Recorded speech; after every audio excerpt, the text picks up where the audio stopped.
Hey everyone, it's Nicole with Easy Organized Living, and I wanted to chat with you today about how I am using 3 different paper planners in 2020.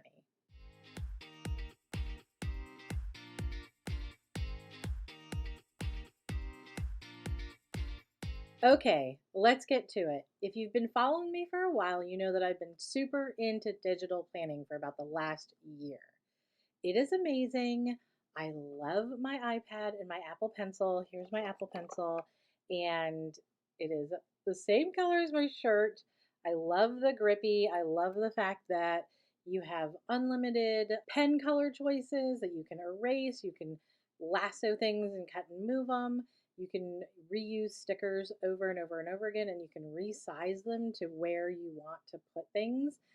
But with the craziness of this year, I have found myself needing to go back to paper to help me kind of focus on what I'm paying attention to. It was really nice to be able to have this giant digital planner that included everything. It included work, family, personal, journal, everything all in once, and it was all hyperlinked to each other. But with the craziness, I've needed to kind of slow down, content switch, which means, okay, now I'm going to be focusing on this and only focus on that.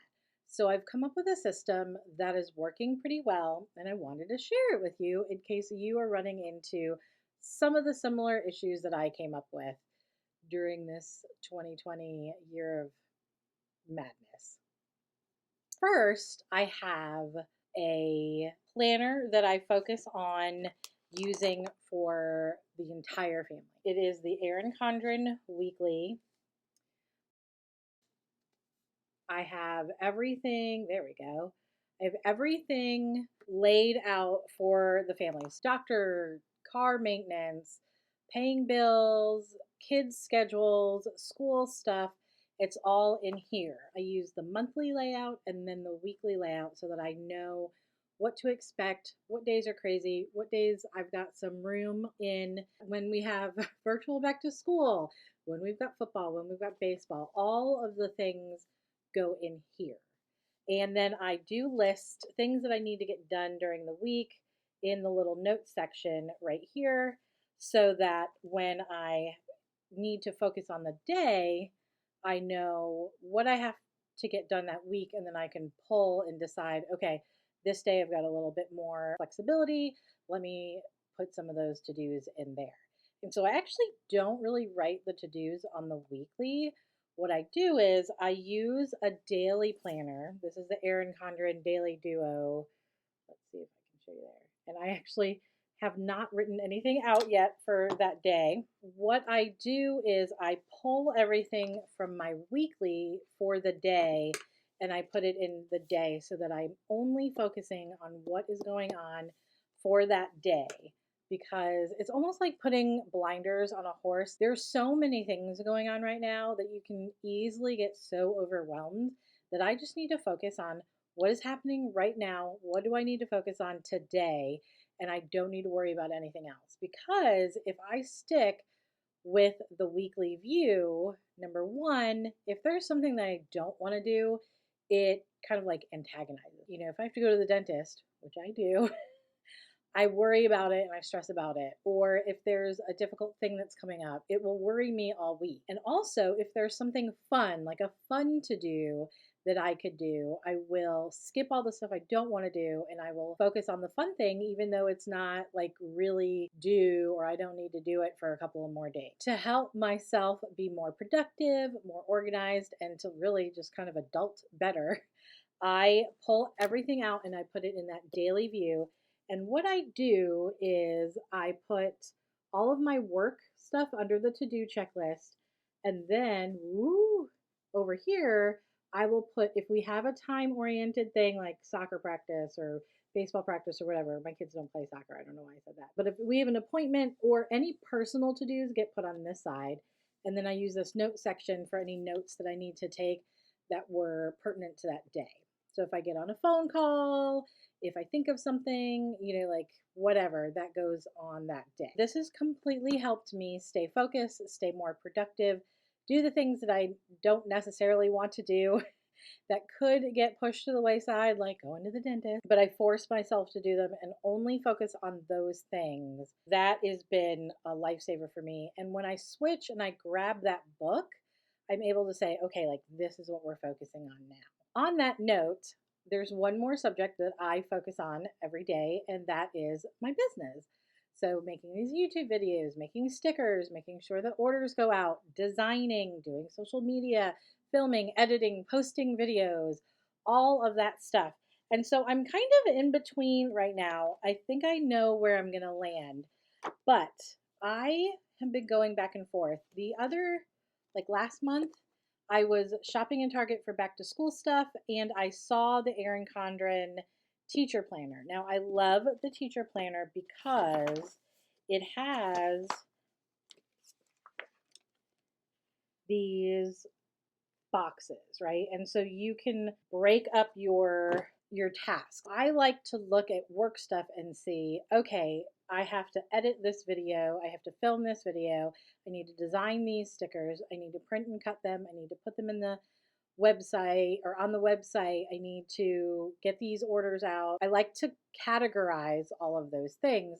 So this view is very, very helpful. Now, I've had this for about a month and I'm not grabbing it as much as I should be because of the size. I like to sit at my desk. My keyboard is on top of my desk. The smaller 7x9 actually fits, like if I push my keyboard up, it fits perfectly on my desk. With the 8.5x11, I have to turn and work here, which isn't necessarily a huge deal. But the other reason why I wanted to get this larger size for work was so that I could put 8.5x11 sheets of paper in a pocket here and keep relevant pieces of paper here. Well, the 8.5x11 sheets of paper don't really fit. Like if I wanted to make a folder that attached to one of the covers, it doesn't really fit. And so I was like, no, wah, wah. I've given myself some flexibility to see if I'm going to like the ERIN CONDREN Life Planner better. Since I can't hold those papers in there anyway, I'm going to throw them in a folder, and then there's no reason to have that giant paper. What is going on with my lighting? There's no reason to have that giant planner if I'm going to not use that. Now, there are more spaces. The smaller 7x9 has technically 4 spaces, and the larger one has 1, 2, 3, 4, 5. We'll see. And then there's 1, 2, 3, 4, 5, 6, 7. So there are 7 columns that go down, so they could be used as the days of the week. This one is already predated. The teacher planner is undated. So there's that. The teacher planner is a little bit more work. I would have to have it dedicated to use right here, but I usually have my weekly and my daily planner right here. So I could slide it down and see if I could fit 3 planners right there. I guess that's what I would be doing anyway. What I'm doing right now with giving myself some flexibility to see which one I like is what I've learned is very crucial to keeping me organized, planned, and happy. There are seasons for your needs. You have to use a system that works with your brain, your emotions, your needs at that time. For so many years, I would just lock myself into one planner. It was like, okay, I'm going to do daily this year, and that's what I'm going to do. And I'm going to go and buy that planner, and I'm going to use the daily for this entire year. And then when it didn't work after a couple of months because I needed something else, whether it was just because I wanted a change or something changed in my life that I needed a different view, I would beat myself up about it. And there is no reason to do that. Like, we don't just pick one pair of shoes and then beat ourselves up about it because, if we bought hiking boots and we need to go to a fancy occasion, our hiking boots don't match our dress. Well, we bought these hiking boots and they were expensive, so we're going to wear them every day. No, we buy things for certain occasions. And once I gave myself permission to have flexibility and grace within my planning, things have opened up and I have been able to, even sometimes week by week, change what I need to do in order to best serve myself, which then helps me do the things I need to do. The goal is to be productive. The goal is to get the things done, right? It doesn't necessarily matter how you get there.